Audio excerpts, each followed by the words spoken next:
ఇది తెల్ల గోంగూర అండి. నేను ఒక్కసారి మాత్రమే విత్తనాలు తెచ్చి వేసుకున్నాను. అప్పటి నుంచి తెంచుతూనే ఉన్నానండి. మొలకలు వస్తూనే ఉన్నాయి, తెంచుకుంటూనే ఉన్నాను. ఒక్కసారి విత్తనం వేసుకున్నామంటే ప్రతిసారి వేసుకోవాల్సిన అవసరం ఉండదు, అంత బాగా వస్తుంది గోంగూర. మీరు చూడొచ్చు, ఇవన్నీ కూడా గోంగూర మొలకలేనండి. విత్తనం రాలి చూశారు కదా, నాకైతే ఇంత గోంగూర దొరికింది.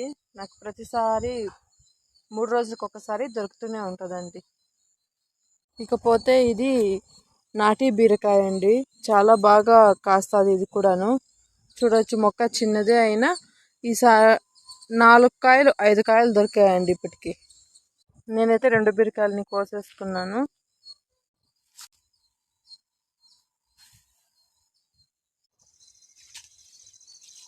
ఈ పప్పాయ కూడాను చూడడానికి చిన్నదిగా ఉన్న స్వీట్ మాత్రం భలే బాగుంటుందండి. ఇప్పటికి ఎన్నోసార్లు కోసాము పప్పాయని.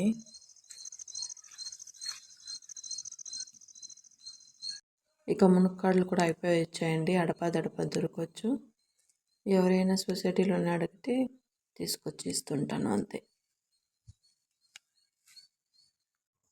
ఈరోజు హార్వెస్టింగ్లో బీరకాయలు, వంకాయ, పప్పాయ, మునక్కాడలు, అలాగే ఒక కట్టు గోంగూర దొరికింది. మా వీడియోస్ మీకు నచ్చినట్లయితే లైక్ చేసి సబ్స్క్రైబ్ చేసుకోండి. బాయ్.